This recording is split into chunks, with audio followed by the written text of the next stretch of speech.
السلام عليكم ورحمة الله وبركاته. أهلا بيكم في فيديو جديد.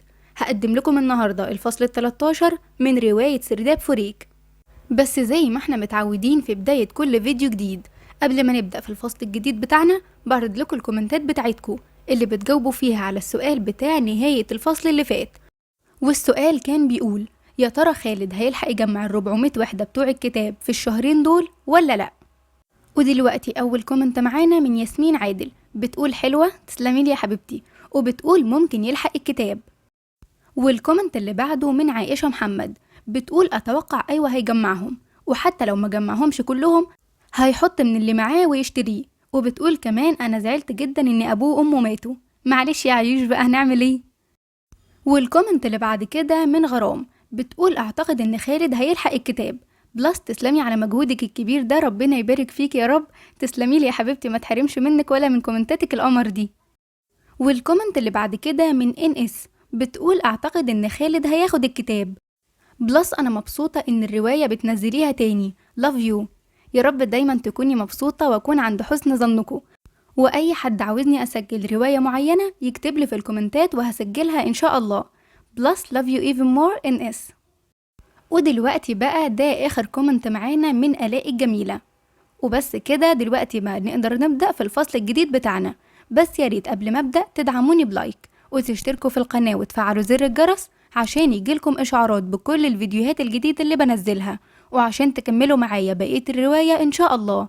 ويلا كلنا دلوقتي نصلي على الرسول عليه الصلاة والسلام، ويلا بينا نبدأ. خرج خالد من بيت هلال صاحب الكتاب، ومشي بين الناس وبين الموسيقى بتاعتهم وصرخاتهم اللي ما بتقفش، وعقله هيشت من التفكير، وقلبه فيه أكتر من إحساس عكس بعض. وبيسأل نفسه: هل يفرح إنه لقى كتابه، ولا يزعل عشان عرف بقتل باباه وموت مامته حتى لو ما كانش شافهم قبل كده؟ والشاب المتهور ده اللي ممكن يكون أخوه، والجشع اللي هو فيه، والمقابل الكبير اللي طلبه منه عشان يديله كتابه، إزاي هيوفر 400 وحدة في شهرين؟ ولو رجع عشان ياخد كتابه هياخده ويسيب باباه، ولا ياخد أخوه معاه؟ لحد ما مسك راسه وخلاص ما بقاش قادر يفكر، وقال لنفسه بهمس: هدفي دلوقتي إني أخد الكتاب. ورجع للمكان اللي كان قاعد فيه أول ما جه للمنطقة الشمالية، فلاقى الراجل اللي كان اداله حصانه، وراح له عشان ياخد الحصان. بس الراجل مش اداله الحصان غير لما خد منه وحدتين ذكاء تانيين. بعدين خد الحصان واتجه لمكان تاني، وقرر إنه يفضل فيه لحد ما الشمس تطلع، بعدين يرجع للمنطقة الشرقية لأسيل ويامن ومكان شغله. في صباح اليوم التاني جهز خالد حاجاته وركب حصانه وبدأ يتحرك بين الشوارع الفاضية لحد أطراف المنطقة الشمالية. وفضل ماشي لحد ما وصل لبداية طريقه للمنطقة الشمالية، ولف وشه ناحية المنطقة دي وكأنه بيودعها لحد ما يرجع لها تاني بعد 60 يوم. ورجع بص تاني لطريقه وأمر الحصان إنه يتحرك. عدى الوقت وخالد في طريقه للمنطقة الشرقية، مش شاغل تفكيره غير الكتاب ده، وإيه اللي هيكون في الصفحة اللي مكتوب فيها الطريق إلى سرداب فوريك. حاسس إن أمل خروجه زاد، ومش محتاج غير الوحدات اللي طلبها منه هلال دي علشان ياخد الكتاب. أمله لحد ما وصل للمنطقة الشرقية بعد غروب الشمس، فراح ناحية البحيرة، فاتفاجئ بنار متولعة في مكانه جنب الشجرة، ولقى يامن مستنيه. فنزل من الحصان وحضنه، ويامن سأله بسرعة: هل وجدت كتابك؟ نعم. وأين هو؟ كان لسه هيجاوبه بس اتفاجئ بصوت أسيل جاي من وراه: خشيت ألا تعود. فلفلها خالد ولقاها بتمسح دموعها، بعدين قربت منه وحضنته وابتسمت: جئت إلى هنا وتمنيت أن أراك. فابتسم يامن لما لقى أسيل بتحضن خالد، واتنحنح فابتسمت أسيل بخجل وقعدت جنب خالد وكأنها مش عاوزة تبعد عنه. وبدأ خالد يحكي لهم اللي حصل له في المنطقة الشمالية، بس ما تكلمش عن بنت الليل واللي حصل له معاها لما لقى أسيل بتسأل عن كل حاجة حصلت هناك وعن بنات المنطقة دي. فقال لها إن حد تاني هو اللي دله على الشاب ده، هلال، لحد ما خلص كلامه. فسألته أسيل: هل هو أخوك حقا؟ كل الدلائل بتقول إنه أخي. أبوه صاحب الكتاب واسمه حسني عبد القوي، وحكاله عن مصر.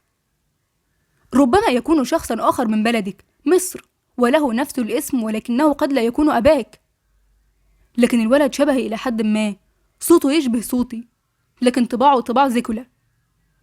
فابتسم يامن وقال له: تقصد طباع المنطقة الشمالية؟ وكيف ستوفر 400 وحدة ذكاء في شهرين إن كنت توفر من العمل باليوم بعد غذائك وحمايتك وحدة واحدة أو وحدتين على الأكثر؟ سكت خالد شوية لحد ما أسيل اتكلمت: ربما تعمل معي وأعطيك 4 وحدات باليوم. فابتسم يامن وقال: إن عملنا يحتاج النهار بأكمله، وإلى راحة بالليل كي يعود إلينا نشاطنا الذي نواصل به عملنا. فسكتت أسيل وفضل خالد ساكت لحد ما قال: أنا أقدر أكل كل يوم خبز. فضحك يامن وقال له: حسنا، أصبح لديك 4 وحدات باليوم، تأخذ 7 وحدات وتدفع وحدتين للحماية ووحدة للخبز، هكذا لن تكمل 400 وحدة بعد 60 يوما. فسكت خالد تاني، بعدين كمل: أنا ممكن أوفر 6 وحدات في اليوم، وفي نهاية الشهر هيكون عندي 360 وحدة، وقتها هضيف 40 وحدة فقط من مخزوني وأقدر أشتري الكتاب. قطعته أسيل بتحذره: مخزونك من الذكاء يا خالد، أرى أنك بدأت تستنزف منه الكثير.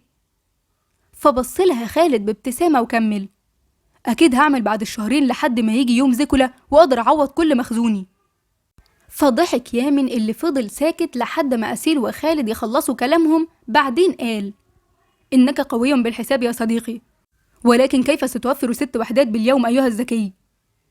فابتسم خالد وبصله وسأله: أين عمال زيكولا الآن؟ الكثير منهم يأكلون أو يمرحون أمام بيوتهم. فقام خالد وبص الأسيل وطلب منها ترجع بيتها، فرفضت وبصت له باستغراب: ماذا ستفعل؟ سآتي معك. فابتسم خالد وراح ماشي ومعاه أسيل ويامن، واللي مش عارفين هو هيعمل ايه، وراحوا على شوارع المدينة ودخلوا مطعم من المطاعم بيقدم خبز ودجاج، ولقى فيه خالد كتير من العمال اللي بيشتغلوا معاه في تقطيع الصخور، وراح لصاحب المحل وسأله: كم سعر الدجاج هنا؟ الدجاج مقابل 5 وحدات. وكم عامل يأكل من الدجاج؟ فضحك الراجل بسخرية وشاور على كل اللي بياكلوا: انظروا إليهم، إنهم لا يأكلون سوى الخبز، ربما أبيع دجاجة حين يأتيني غني مثلك إلى هنا. فابتسم خالد بصمت وكمل كلامه: ما رأيك أن تبيع كل يومين كل ما تمتلكه من الدجاج؟ فبص الراجل ويامن وأسيل لخالد بدهشة وهم مش فاهمين قصده، لحد ما كمل وسأل الراجل: هل تريد ذلك؟ بالطبع. حسنا، أريدك أن تجعل سعر وجبة الدجاج 4 وحدات وليس 5. فظهر الغضب على وش الراجل وسأل خالد: هل تمزح؟ فرد خالد والابتسامة لسه على وشه: لا، اجعل السعر 4 وحدات وسأضمن لك مكسبا لم تحلم به يوما. فسكت الراجل وهو بيفكر، ولسه الصمت على وش يامن وأسيل، لحد ما رد الراجل: حسنا، سأجعله 4 وحدات، ولكن ماذا ستفعل؟ فبصت أسيل لخالد وسألته: خالد، لا أفهم شيئا حتى الآن. انتظري. بعدين راح خالد لصالة المطعم، مكان ما العمال قاعدين بياكلوا، ووقف في النص وسأل بصوت عالي: من يأكل خبزا؟ فالكل ابتسموا ورفعوا ايديهم بالخبز، فسألهم: ومن يريد أن يأكل دجاجا كل يومين؟ فاندهش اللي بياكلوا وكملوا أكلهم وما اهتموش بكلامه بعد ما فكروه بيهزر، لحد ما كمل: دون أن يدفع شيئا مما يدخره كل يوم. فسألوا واحد من اللي بياكلوا: هل جننت أيها الغريب؟ لا، ولكنني أريدكم أن تفعلوا مثلي، سآكل دجاجا كل يومين، أنا أكسر الصخور وأمتلك من القوة ما يكفيني لأتغلب على مخاوفي، إنني أدفع وحدتين للحماية كل يوم لمجموعة من الكسالى وتأكل من تعبي، إنني لن أعطي أحدا من تعبي 10 وحدة من اليوم حتى لو قتلوني، أفضل أن أذبح يوم زيكولا ولا أعطي أحدا شيئا مقابل خوفي. الناس بطلوا ياكلوا، وأسيل بتراقب رد فعلهم وبتبص لخالد بإعجاب، لحد ما همس لها يامن: إنه بارع في استخدام لهجتنا، لقد ترك لهجته كي يحدثهم. فشاورت له أسيل إنه يسكت عشان تسمع خالد، واتحرك خالد كام خطوة ناحية ترابيزة من الترابيزات وكمل: إنني وحدي لن أستطيع إيقافهم، ولكننا معا سنستطيع ذلك، سنجعلهم يعملون مثلنا، وإلا يذبحوا يوم زيكولا، لن يأكلوا حقنا بعد اليوم. بعدين وقف جنب ترابيزة قاعد عليها 3 أشخاص، فبصلهم وكمل: لا أعلم كيف يخيفونكم، وعددهم ضئيل للغاية. أعلم أنهم أشرار وأنكم طيبون ومتسامحون، ولكن إن اجتمعتم فسيكتب عنكم التاريخ ذات يوم أنكم اجتمعتم كي تزيلوا الظلم عنكم. ومشي كام خطوة وصوته بدأ يهدى. في عالمي هناك من يشبهونكم، وما زالوا ينتظرون يوما ليجتمعوا، وما زال التاريخ يسجل ذلهم. وصوته عالي تاني. اليوم يطلبون منكم وحدتين، غدا سيطلبون 3، بعده سيطلبون 4 5، من يدري، ربما يجعلونكم تعملون لديهم. بعدين راح على ركن من أركان المكان وبصلهم. أعلم أنكم تتعاملون بوحدات الذكاء، وأن الذكاء عملتكم، ولكن حان الوقت لتستخدموه مرة واحدة بحياتكم. استخدموه كي تعيشوا، استخدموه كي تفخروا بأنفسكم. فصاح يامن بصوت عالي: أنا لن أدفع كي يحميني أحد، أستطيع أن أحمي نفسي. وصاحت أسيل بعده: وأنا كذلك، من يريد أن يأخذ مني شيئا فليقتلني أولا. وصاح شخص تاني من اللي قاعدين: وأنا لن أدفع. وعمل زيه كمان واحد تاني: وأنا أفضل أن أكل الدجاج كل يومين، لن أدفع. وقال كمان راجل عجوز قاعد بعيد: وأنا لن أدفع، لقد دفعت الكثير، لن أدفع حتى أموت. وقام شاب قوي ورفع راسه: وأنا سأكسر عظامهم، إنها ليست أقوى من الصخور التي أكسرها. وصاح الكل بعد كده: نحن لن ندفع، لن ندفع، لن نأكل خبزا مجددا، سنأكل ما يحلو لنا. فابتسم خالد واحمر وشه، وراح ليامن وحضنه، وحضنته أسيل وغمضت عينيها، وقالت لنفسها: كم أحبك يا خالد. بعدين فتحت عينيها وهمست له في ودنه: سيكتب هذا اليوم في تاريخ زيكولا. فهمس لها خالد وهو مبتسم: إنني أنظر إلى وجهك فأجد الأمل يا أسيل. فابتسمت أسيل واحمر وشها. بعدين بص خالد ليامن وقال له: هيا يا يامن، عليك أن تعيد الحصان إلى صاحبه، وأن تستريح كي نعمل غدا معا. بعدين بص للعمال اللي بيرقصوا من الفرحة وكمل بابتسامة: سأبدأ من الغد توفير ثمن كتابي.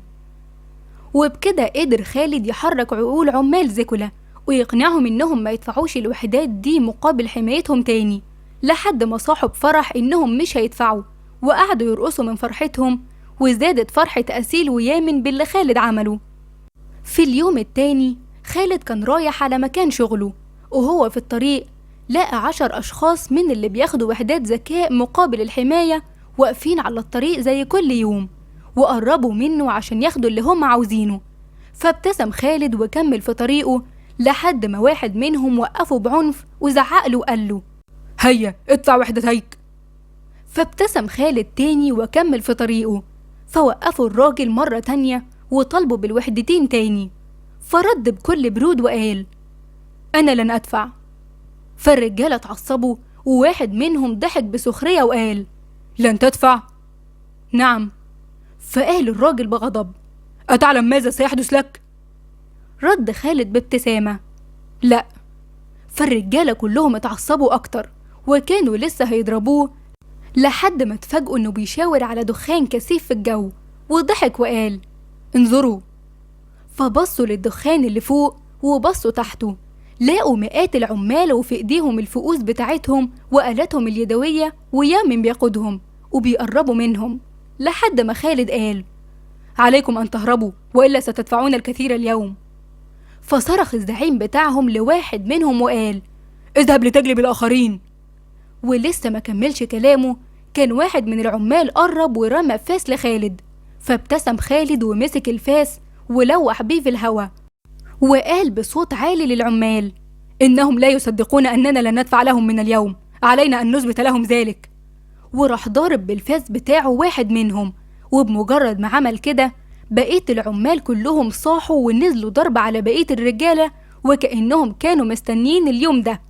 حتى اللي راح عشان ينادي على بقيتهم هرب هو واللي نده عليهم لما شافوا بقية زمايلهم بيتضربوا، وفضلوا كده لحد ما العمال هديوا وبطلوا ضرب فيهم. وكانت وشوش اللي بياخدوا الوحدات في الوقت ده كلها دم. فسألهم خالد: أما زلتم تريدون الوحدات؟ فما ردوش. فبص لشوية من العمال وقال: إنهم ما زالوا يريدون. فكملوا ضرب فيهم تاني لحد ما صرخوا وقالوا: إننا لا نريد شيئا، لا نريد. فصاح يامن فيهم وقال: حسنا، عليكم أن تتركوا تلك المنطقة إن لم تعملوا. إن رأيناكم هنا مجددا فلن نكتفي بما حدث اليوم. فرد واحد منهم وقال: حسنا حسنا، وقاموا بسرعة وجريوا بعيد. فصاح العمال بفرح وبدأوا يرقصوا ويغنوا، وحضن يامن خالد وهمس له: ربما يأتون ببقيتهم غدا. فضحك خالد وقال له: ما اعتقدش، هم خلاص عرفوا ان انتوا اتحدتوا، والمرة الجاية ممكن تقتلوهم. شفت اليوم الوحيد اللي استخدمتوا فيه الذكاء؟ ومسك الفاس بتاعه وشد يامن من ايده. هيا يا صديقي، لدينا الكثير من العمل. فضحك يامن وقال له: أصبحت تتحدث مثلنا. فضحك خالد ورجع للهجته مرة تانية: خلاص أنا بقيت من أبناء زيكولا. ورجع تاني للهجة زيكولا وقال: هيا، سأنافسك اليوم في العمل، وسأعمل ضعف ما تعمل. فضحك يامن وقال: أرى أنك تحلم. فرد خالد بضحك: أحلم سترى. وبعدين جري على مكان الشغل ويامن جري وراه. وبكده يكون الفصل بتاعنا النهاردة خلص. أتمنى يكون عجبكم وتكونوا استمتعتوا. عاوزاكوا بقى تكتبولي في الكومنتات، تفتكروا بعد الحركة اللي خالد عملها دي هيقدر يوفر تمن الكتاب ولا لأ؟ وبس كده، ياريت بقى ما تنسوش تدعموني بلايك وتشتركوا في القناة وتفعلوا زر الجرس عشان يجيلكم إشعارات بكل الفيديوهات الجديدة اللي بنزلها، وعشان تكملوا معايا بقية الرواية إن شاء الله. ويلا كلنا دلوقتي نصلي على الرسول عليه الصلاة والسلام. وبس كده، أشوفكم الفيديو الجاي على خير إن شاء الله، والسلام عليكم ورحمة الله وبركاته.